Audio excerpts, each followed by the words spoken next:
This is Mo. Welcome back to Princess Kate Clips. There's so much I want to talk about. I started this channel because there was so much misinformation about Kate and everything she's been through in her journey to become the person she is now. And I wanted to have a channel that focuses on bringing more positivity toward her. There's a lot of talk about the crazy things Meghan Markle is doing, like staging pap walks, lying about anything and everything. But I'm more of a pro Kate person than an anti Meghan person. It's come to the point that I can't really ignore the craziness out there, so let's address it. Omid Scobie is a so-called journalist that is usually made fun of for being Meghan's mouthpiece or Meghan's cheerleader. He wrote this book called Fighting Freedom that was like a fanboy account of Megxit, which is what they call Meghan and Harry leaving the royal family. Basically, all this book did was praise Meghan for being biracial and demean the royal family for being racist toward her by letting her leave instead of forcing her to stay. Anyways, Omid Scobie is obsessed with race. The book was really popular, and Omid swore up and down that Meghan did not help with his book. On multiple occasions, Finding Freedom co-author Omid Scobie denied to us ever working with Harry and Meghan. No cooperation from the couple whatsoever. Did you worked with Harry and Meghan? As I've said before, Harry and Meghan didn't take part in the process of Flash forward to Meghan versus the Mail on Sunday. Meghan sued the Mail on Sunday for leaking a letter she wrote to her father, and during this case, she had to openly apologize for misleading the court and had to confess that yes, she absolutely did help give information to Scobie by passing information to her aide, Jason Knopf, about things she wanted in the book. This is what you'd call leaking and briefing. The judge still ruled in her favor, by the way. The press was still in the wrong for leaking her private letter. It doesn't matter that Meghan leaked parts of the letter to her friends and had them speak to People magazine. The press should have known better. And then, flash forward to now. Omid Scobie has written yet another book. It is called Endgame. Basically, this guy thinks he's the savior of the monarchy, and if the monarchy doesn't listen to his crazy progressive ideas and start talking about race, then they'll collapse and become irrelevant. Whatever. Once again, Scobie swore up and down that Meghan had absolutely nothing to do with this book. But lo and behold, remember that Oprah interview that Meg did? With you? With Harry, About how dark your baby is going to be? potentially, and what that would mean or look like. Ooh. Well, the Dutch version of his book, his new book called Endgame, turned out to name those two royals that made the speculations had potential conversations about Archie's skin color. Just for reference, this is the baby that we're talking about. This is Archie. Now back to the story. After her Oprah interview, King Charles wrote a letter to her because he wanted to let her know that no ill will was meant when the family was commenting on what a baby would look like. No, duh, because that is literally normal in all families. Meghan wrote a letter back to King Charles saying that she didn't think it was racist and she never meant to imply that. She just wanted to start a conversation about unconscious bias. Yeah, right. Anyways, Prince Harry told her that Princess Kate and Charles were the ones having conversations about what the baby would look like. So Meghan put their names in a letter, sending off to Charles, talking about unconscious bias.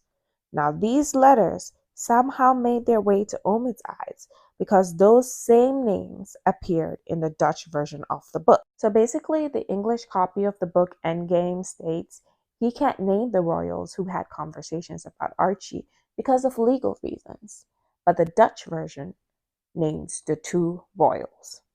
Scobie swore up and down that he did not write those names in the book. He said it was a translation error. and he was so confused about how the mistake happened. Since when did translators start making up names? Can you, hand on heart, look me in the eye and say it wasn't a publicity stunt? On my life, on my family's life. Version of the book that I wrote and produced. But are you upset by it, though? Are you upset by it that those names came out when you didn't want that to happen? I had never submitted a book that had their names in it, so I can only talk about my version. Yeah. I'm obviously... That's weird. Anyways, the translators were horrified and rightfully said that they only translated the manuscript that they were given.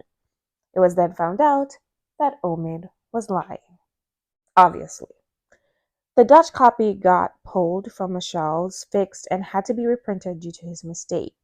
His agent had sent over an earlier version that had included the names, until legal got to it. So, yes, he did write those names down. The translators did not just make stuff up out of thin air. Then Omid tried to blame the publisher of the Dutch version and said they were given an earlier manuscript to start translation early, but they should have updated the translation with the new version. My question is, did they ever receive the updated version? Because I don't think they did.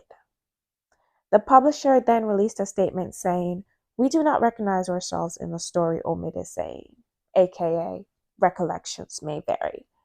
This leads to the question, how did Omid Scobie know about the letters? Buckingham Palace blocked him. He's not a real member of the Royal Rota. The Royal Rota is what they call the team of reporters or journalists that report about the royals in the UK. And he is not a member of the Royal Rota in the UK because he's considered to be American media. He frequently talks about not being given access to the royals and blames it on him being a supporter of Meghan. So if nobody from the palace is talking to him, who else has access to those letters? Where else did he get that information from? Like clockwork, sources close to Meghan told the Telegraph that she never meant for those names to be revealed and that they were not leaked by anyone from her camp. A likely story. The racism accusations are a bust because Harry already gaslighted us all and told the world that they did not call the family racist. Accuse members of your family of racism. You don't even... The British press said that. Right. Did Meghan ever mention that they were racist? She said there were troubling comments about there was concern about his skin color. Right. However, it does shine a light on the fact that although Meghan and Harry are so concerned about their privacy, they do the same leaking and briefing nonsense that they are accusing the palace of.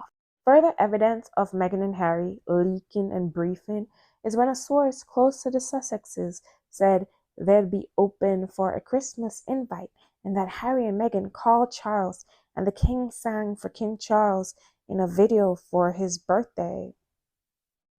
Who would know that?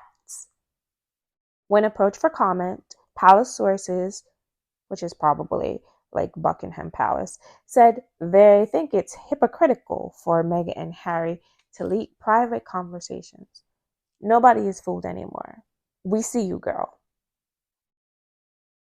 Do I think Princess Kate is racist? No, absolutely not. In fact, the early Dutch version mentions that Charles is the person concerned about skin color. And then after that, hundreds of pages later, it says Kate took part in conversations about Archie. Okay? The book doesn't tell us what she said or how she took part in the conversations. Did she agree? Did she not agree? What was her part? So what are we supposed to do with that? We've also seen the princess interact with many people of all races throughout all her time as a royal, which has been several years. I also don't think King Charles is racist either. His Princess Trust has helped many vulnerable communities. He's the one who was still communicating to Harry and Meghan through letters, which is a bad idea, by the way. He also agreed to walk Meghan down the aisle, which begs the questions. These conversations took place before they got married, according to Harry. So why would Meghan agree to be walked down the aisle by someone she thought was a racist? Omid Scobie is known for getting caught in lies. He lied about his age by pretending to be younger than he is. He lied about Meghan and Harry not helping him with his Finding Freedom book. He lied about not taking private jets. Then he said, oh yeah, I did take a private jet, but I didn't go very far. So it doesn't count? Sure, Jan. He blamed the translators for his mistake. Then he blamed the publisher for his mistake. Here's what I think. I think Meghan or Harry or both leaked those names to Omid Scobie thinking it would spark outrage against the royals and they would get some kind of revenge. Meghan is not coming out to say she had nothing to do with the book publicly. Instead, she's speaking through sources. Because she's tired of people calling her out on her lies, which Meghan and Harry said sources will not speak for them again. Another big fat lie, because everybody in Hollywood needs to use sources in order to not incriminate themselves and to stay relevant. Omid Scobie goes after Catherine hard in this book, claiming she's like a Stepford wife because she loves spending time with her children and she trusts the institution and she loves her husband. Yeah, I'm confused too as to why these are bad things. He also said she was cold to Meghan. That's not how I remember it. Anyways, the vitriol Omid Scobie has for Catherine has only empowered me to do more to spread awareness of the things Catherine went through as Prince William's girlfriend and his now wife. I will not be focusing on sharing more stories, more information about her experiences in the royal fold. I know I won't have much of an impact because I'm a small channel, but I definitely feel it's necessary to tell some of her stories. Stay tuned for more. You might just be surprised. Someone literally died. I'll still be making shorts and stuff. That's never going to change. I love doing that. But I'm also going to be sharing more about Catherine's experiences because I think it's super important, especially since Meghan allegedly is on this misinformation campaign trying to get the world to hate Kate for no reason. As for Catherine, I wouldn't worry too much about her because she has her husband by her side. Talk to you later. Subscribe for more. Goodbye.